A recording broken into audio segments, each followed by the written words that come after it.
All right. Hello. It is Mrs. Encarnacion, your school counselor, and today we are talking about handling put downs. Handling put downs. So if you've ever heard someone say the word put down, or maybe you haven't heard the word put down, but just think about what it might mean. Put down. Literally trying to put someone down, trying to make someone feel bad, right? So that's what a put down is. And in the last few weeks, we have been working on practicing our calming down steps, right? And strategies to calm down, which include stop, name your feeling, and calm down. Remember, we stop with whatever signal we give ourselves, we name our feeling, and we calm down. So today we're going to talk a little bit about how to use those same calming down strategies and techniques to handle put downs. Okay, so I am going to bring to the screen here. There is today's video has to do with a student named Caden, and then another student named Ben. And Caden does a really good job of sharing how Ben uses put downs. Here we go.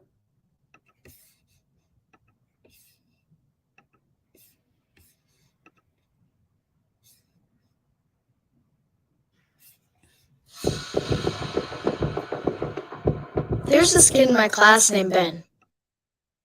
Ben's okay most of the time, but sometimes he does things on purpose to make other kids mad.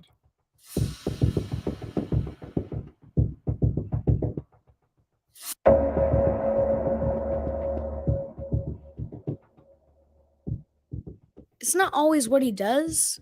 Sometimes it's what he says. Ben can be really funny, but sometimes he can turn that talent into something mean when he wants to make fun of someone. Yesterday, I was looking at a motorcycle magazine with some friends. Ben started to walk over, and I could tell that he was in one of his moods. I started to get tense. Hey, Caden, you're gonna need some training wheels if you ever get one of those. I was about to get really mad when I thought to myself, wait a sec, I'm getting angry. That's just what he wants. Better calm down. I won't let him get the better of me. Okay. Breathe and count. 10, 9, 8. I decided to ignore him and walk away. So I just said to my friends, let's get out of here. We left Ben standing there with no one to bother.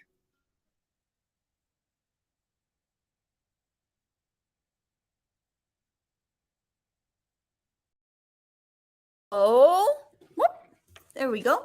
So, what was the first thing that Caden did to stay in control? What was the first thing Caden did to stay in control?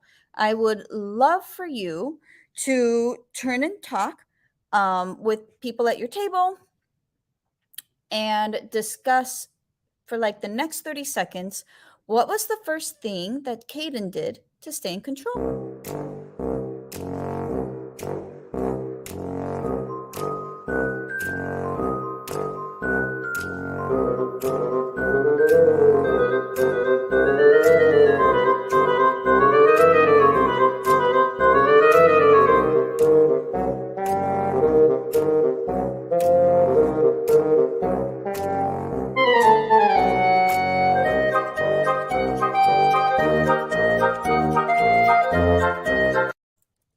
Oh, sorry. Okay. So what was the first thing? The question was, what was the first thing Caden did to stay in control? Well, he used his stop signal from the stop, name your feeling, calm down strategy. He used his stop signal and said, wait a sec, to himself. Okay. So what emotion was Caden starting to feel? So the second step, stop, name your feeling. He ended up naming his feeling, which was anger. Okay. Caden then used some what? After Caden did that and named his feeling as anger, what did he do next? Anyone remember? He used his positive self-talk and said, that's just what he wants. Meaning that is exactly what Ben wanted. He wanted to see Caden get angry. So Caden told himself, I better calm down. I'm not going to let him get the best of me. That takes away so much power from the person who is trying to do the put down or make you feel mad. Okay. So after Caden told himself that he wasn't going to let Ben make him angry, he did some other things to help him calm down. Take this time to turn and talk and discuss what are the other things, about 30 seconds, what are the other things that Caden did to help him calm down?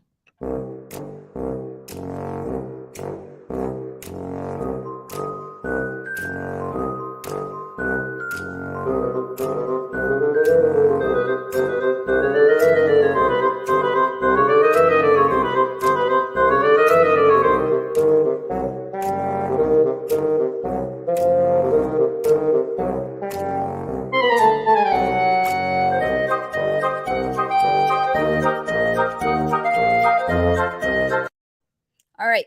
So some things that Caden did, I hope that you discussed this in your groups. He did to continue to calm down.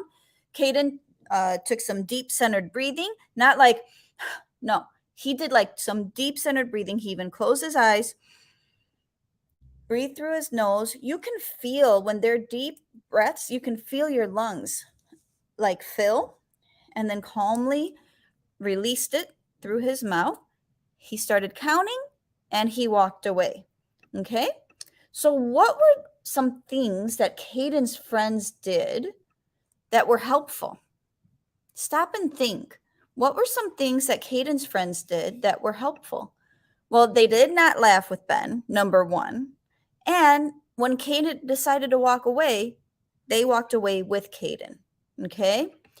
Now, this is the best case scenario when that happens, right? But what could Caden or his friends do or say if Ben continued to make fun of him after Caden did everything he could to remain calm?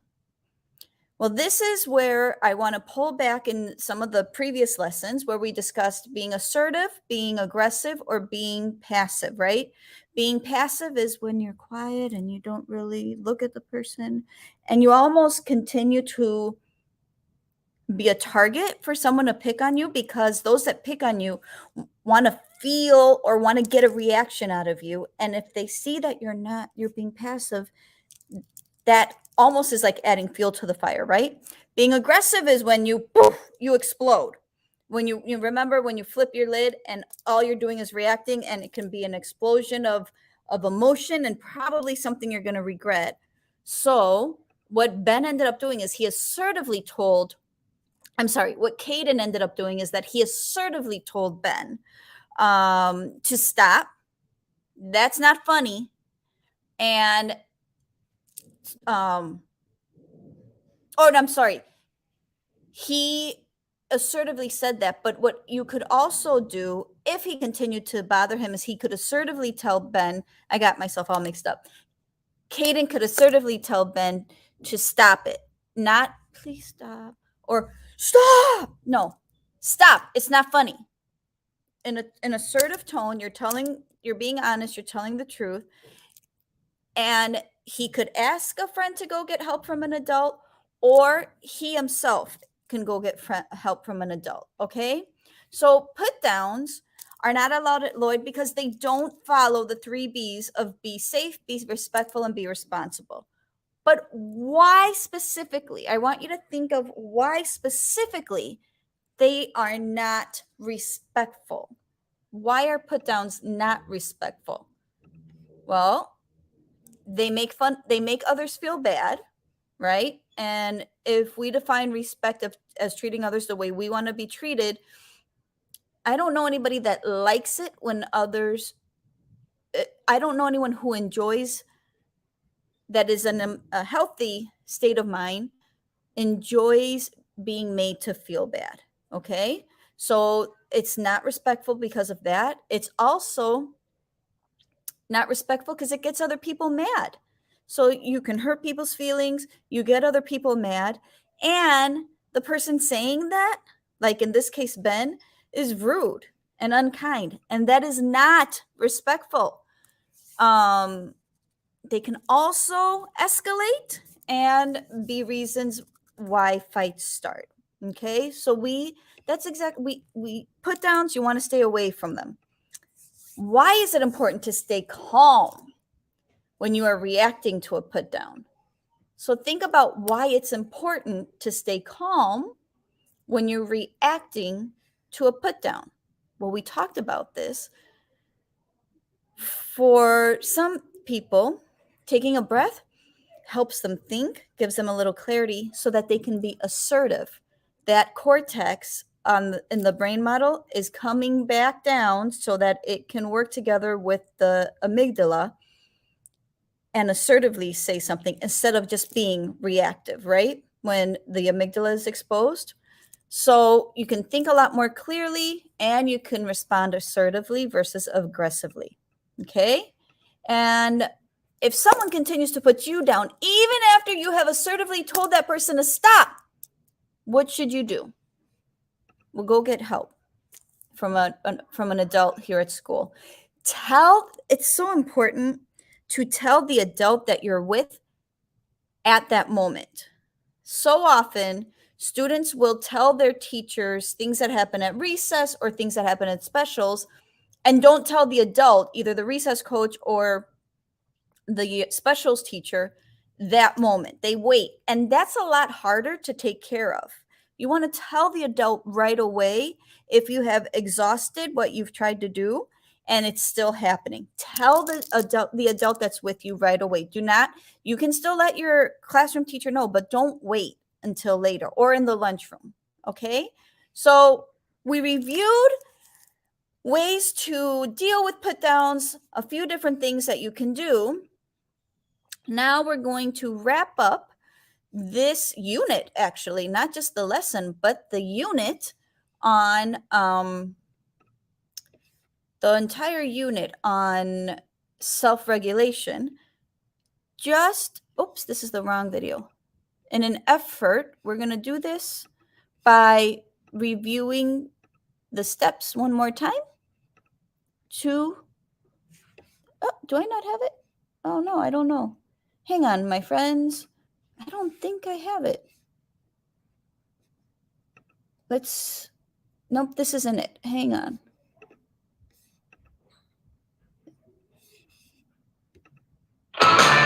It's astounding how intense is this feeling. Anger is building up. You need some healing. But listen closely. There's a way to do it. Feel the power. Keep control. Work on through it. Hello, wild knee-jerk reactions. You gotta get your own attention. Emotions come calling. Instead of just falling, do brawling, then calling, or whining and falling. Stop. Name your feel and calm down. Stop. Name your feel and calm down. Stop! Give yourself a signal like stop. Chill. Hold up. Hang on. Just send a signal to yourself, then stop. Okay. Now name your feeling. Are you angry, embarrassed, worried, scared? Figure it out and name it. Just name your feeling. It's just a thing. It slows you down and makes you think. And then you start to come right down by just breathing, using self-talk or counting.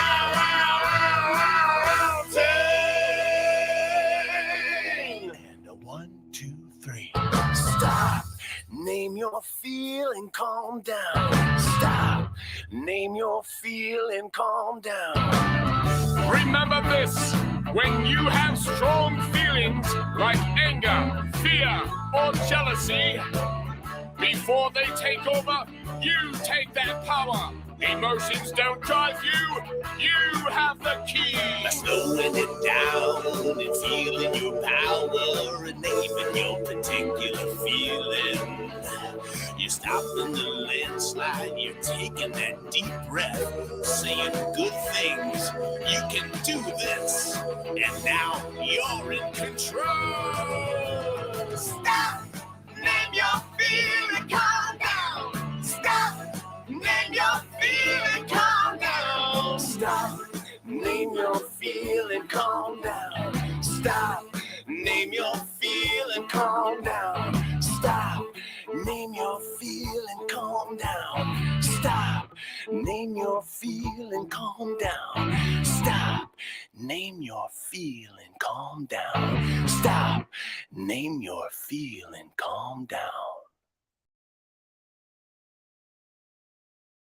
There we go. So those are the steps. Stop, name your feeling, calm down. We will be, oh, I got all my hair from dancing around everywhere. We will be starting our new unit next week. Remember to try and practice these strategies, and I will see you next Friday. Take care.